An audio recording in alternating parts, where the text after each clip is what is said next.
আচ্ছা ভাই, এখন যে কাজটা করব, যে এখন আমরা ইউআরএল এর কাজটা করব, তাই না ভাই? ইউআরএল বানানো না থাকলে বানাতাম, যেহেতু অ্যাপে urls.py আছে, আমরা তো আর বানাবো না। আমরা তো আর বানাবো না, এখানে আমরা কাজ করব। তো আমি হালকা একটু এটাকে ছোট করে নিচ্ছি যাতে আমরা বুঝতে পারি। তাহলে এইখানে অল্টার জেড দিলাম, র‍্যাপ করলাম। এই যে পাথ যে আছে না, আমি একটা পাথ নিয়ে নিব। ঠিক আছে? তো এবার আমি একটু এটারে বড় করি, না হলে আসলে বুঝতে কষ্ট হয়। তো আমি কি করছি, এখানে একটি পাথ নিয়ে নিছি। তাহলে পাথ ফাংশন নিয়ে নেওয়ার পরে এই পাথের ভিতরে আমার যে প্রথম যে জিনিসটা লিখতে হবে পাথের ভিতরে, এই যে মডিউল পাথ এসে গেল, দিলাম ব্র্যাকেট। তো প্রথম যে জিনিস করতে হবে সেটা কি, সেটা হলো আমার রাউটিং করা।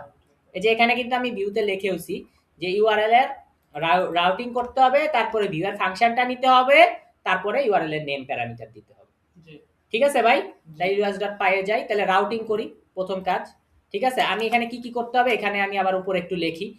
অনেকেই বলতে পারে যে ভাই তুমি হচ্ছে আগে এত ব্যাখ্যা করো নাই, এখন কেন ব্যাখ্যা করতেছো? ভাই শুরুতেই যদি আমি এক গাদা ব্যাখ্যা দিয়ে করতে বলতাম, তখন দেখা যেত মানুষ ব্যাখ্যা বুঝবে না, করবে, সেটা তার সমস্যা হয়ে যেত। কিন্তু একটা নির্দিষ্ট সময় পর্যন্ত করার পরে তারপরে আমরা ধীরে ধীরে ধীরে ধীরে জিনিসটা আরো ব্যাখ্যা করতেছি। কেন আরো ব্যাখ্যা করতেছি? না হলে তো আবার পুরন পড়া পড়ালে এই মুখস্থ জিনিস, তখন মানুষের মনে তো আচ্ছা এটা পুরন জিনিস, এটা তো পারি, ঠিক আছে, তখন আর এটা ওইভাবে মাথায় ঢুকতো না। তো এক এক সময় এক এক অ্যাঙ্গেল থেকে আমি চেষ্টা করি মাথায় দেওয়ার। তাহলে crud for student, sorry sorry sorry, তো এখানে ক্রাট ফর স্টুডেন্টকে আমি কপি করি। তাহলে আমি রুটের নামও দিচ্ছি ক্রাট ফর স্টুডেন্ট, যাতে প্যাচ না লাগে। আপনারা যে কোনো কিছু দিতে পারবেন, কিন্তু সব এক রাখা ভালো। আমি তারপরে ফাংশনে একটা স্ল্যাশ দিতে হবে। তারপর এবার যেহেতু ভিউ থেকে আমি লিখতেছি ভিউস ডট ক্রাট ফর স্টুডেন্ট। তারপরে ৩ নাম্বার জিনিস কি, ভিউয়ার ফাংশনটা নিয়ে নিলাম। ৩ নাম্বার জিনিস বলতেছে নেমটা নাও। তাহলে নেম, যেহেতু আমরা একটা কথা, এই দুইটা সিরিয়ালি আসছে আর নেমটা কি সিরিয়ালি আসে নাই, যার কারণে নেম প্যারামিটারটা আমাদের কি করে দেওয়া লাগবে, উল্লেখ করে দেওয়া লাগবে। তাহলে name equal to crud for student. ঠিক আছে, দিলাম কপি কইরা। এইবার এই যে আমার যে ক্রাট ফর স্টুডেন্ট, এটা চাইতেছি আমরা ন্যাপ বারে দিয়ে দিতে, এটা চাইতেছি ন্যাপ বারে দিয়ে দিতে। তাহলে ন্যাপ বারে আমি কি করি, এই যে এখানে যে আমি ক্রিকেটার লিস্ট দিয়েছিলাম আরেকটা এলআইআরএ, তার ভিতরে আমি কি করি, আমার ক্রাট ফর স্টুডেন্টকে দিয়ে দিই। ঠিক আছে ভাই? আচ্ছা, দিয়ে দিলাম। এখন এখানে এই যে রান সার্ভার করি, এই যে 127.0.8000 দেখতেছি ভাই।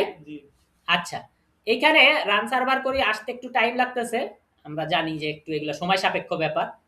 আচ্ছা, এখানে আমার 127.0 এটা নেওয়া আছে। আমি রিফ্রেশ করবো, এই যে ক্রিকেটার লিস্ট, এর পাশে চলে আসবে ক্রাট ফর স্টুডেন্ট। এই যে এসে গেছে ক্রাট ফর স্টুডেন্ট। আমি ক্লিক দিলাম, এই যে ক্রাট ফর স্টুডেন্টের রাউটটা চলে আসছে। ঠিক আছে? তাইলে আমাদের প্রপার এইচটিএমএল, আমাদের যে 3টা কাজ আমরা নিয়েছিলাম, সেই 3টা কাজই আমাদের ডান। ঠিক আছে, 3টা কাজই আমাদের ডান। আমরা কি কি কাজ করেছি, আমরা প্রথমে হচ্ছে ভিউ এ মেক ফাংশন করছি, ওকে, এইচটিএমএল ফাইল বানাইছি, আর এখন কি করলাম, ইউআরএল এর রাউটিং করা, ভিউয়ার ফাংশন লেখা, নেম লেখা, এই জিনিসগুলো আমরা করে ফেললাম। ঠিক আছে ভাই? ওকে, পরের ভিডিওতে দেখা হচ্ছে। তো এটা যেহেতু হয়ে গেল, এটা একটা টিক চিহ্ন দিয়ে দেই। ওকে, টিক চিহ্ন মানে হয়ে গেছে, ডান। ঠিক আছে ভাই, 3টাই হয়ে গেল। ওকে ভাই, পরের ভিডিওতে দেখা হচ্ছে।